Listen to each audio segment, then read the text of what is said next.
Welcome back to another episode of What the Fuck Are the Planets Doing Today? I'm your host, Brooke, and let's dive into the chart, shall we? So the sun is now at 13 degrees of Pisces. And as you can see, let me move this. We are in that 1 degree orb with the square with Jupiter. Okay, so we're still going to be feeling that Jupiter square. There could be, a lot of miscommunication.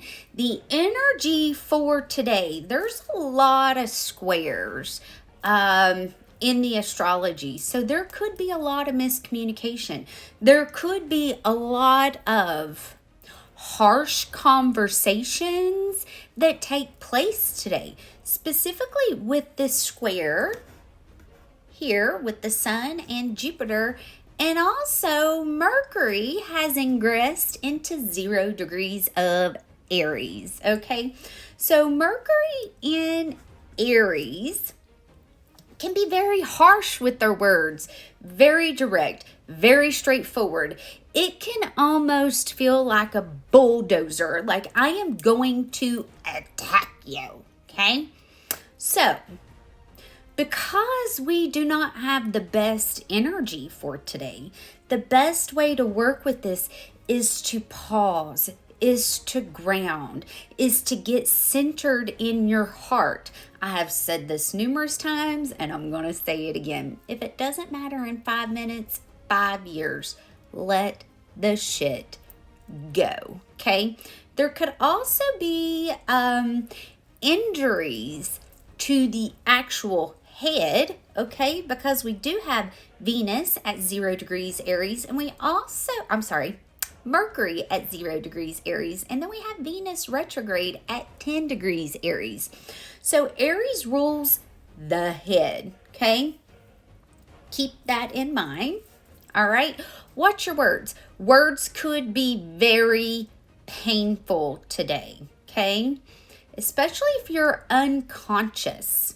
So we still have Saturn at that 20 degree point in a trine with Mars and Poseidon and Vesta. Okay, as you all know, when the moon, okay, because we now have the moon in Taurus at 0 degrees, moves into Cancer and activates this Mars, we're going to hear more coming up connected to the water, specifically the ocean, because we have Saturn here at that 20 degree point. All right, Saturn's been stuck at this 20 degree point for quite some time and is going to be picking up full speed very soon. All right, keep in mind Mercury is slowing down and preparing for its retrograde on the 15th. And keep in mind, on the 14th, we're going to have the Virgo lunar eclipse. Okay, so we are in eclipse season. Things are going to be clipped out. If things are moving, let it go. Let it go. Let it go. Let it flow, okay? If we try to hold on to things that are trying to leave our life, we're not allowing room for the new blessings, for the new to show up. So if things are trying to leave, let it go. Let it flow, all right? Venus retrograde is in a square with Cupido, okay? And also in a square with Hades here, okay? So there could be fated conversations that take place connected to love, and it may not come out the best since Venus is retrograde and Mercury is in Aries, okay? Those squares are pressure points of areas for us to be able to learn and grow from, all right?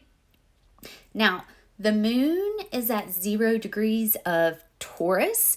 The moon is exalted here and loves being in Taurus. So you could experience heightened psychic abilities connected to your clair, specifically with this square here with Pluto, okay? Because we do have Pluto in Aquarius helping with those sudden awakenings. And trust me when I say there's going to be many awakenings that take place this year because of this. So, again, we have a lot of squares today, which means there could be a lot of miscommunication, a lot of fights, specifically with this Mercury in Aries. The past is going to be coming back around because Mercury is preparing to station on the 15th.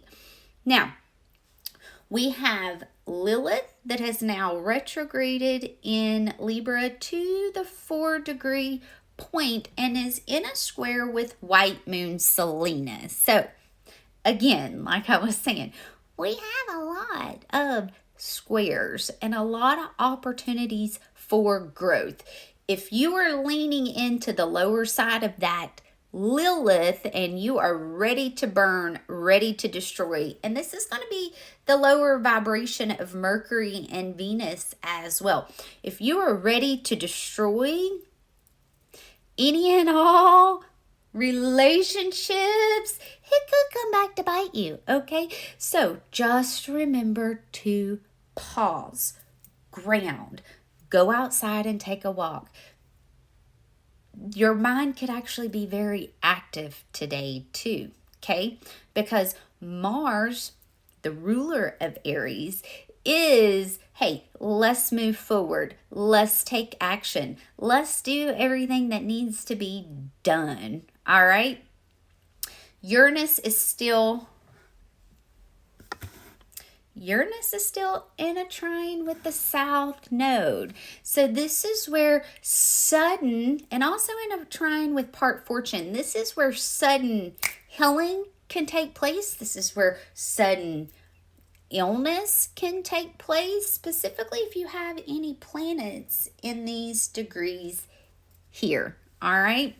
And Mercury is in a trine with Juno. So with that trine, you want to make sure that you're leaning more into the Juno aspect and a little less of that Aries energy of I'm going to burn you to the ground. Okay, and this can be all about self. Me. Okay, so you always want to pause and say, am I able to see both sides of the coin? Or am I only focused on my own needs? Okay, if you are only focused on my own needs, this is where, miscommunication can come into play. I know Mercury and Aries can come across as all about oneself because Aries does rule I am, right? So it's always good to pause. It's always good to reflect. It's always good to kind of go in and introspection and see how to truly work with that energy. Now on the 6th, we're going to have our first quarter moon square within this new moon lunation cycle. And then on the 11th, the sun is going to conjunct Saturn and Venus and Mercury are going to conjunct. So we are going to have a lot of the past coming back around. If you start seeing the same patterns of the past coming back around, maybe it's best just to let it go. Cut your losses and move forward, okay? I do want to get a card for the day. Let's see. What's the energy of the day, please? Can you give me one card for Wheel of Fortune? Keep your eye on the prize. Keep your eyes on where you are going in order to utilize and alchemize this energy in the highest vibration possible. All right. I hope you all have an amazing Moon Day Monday, and we'll talk soon. I love you guys. Bye.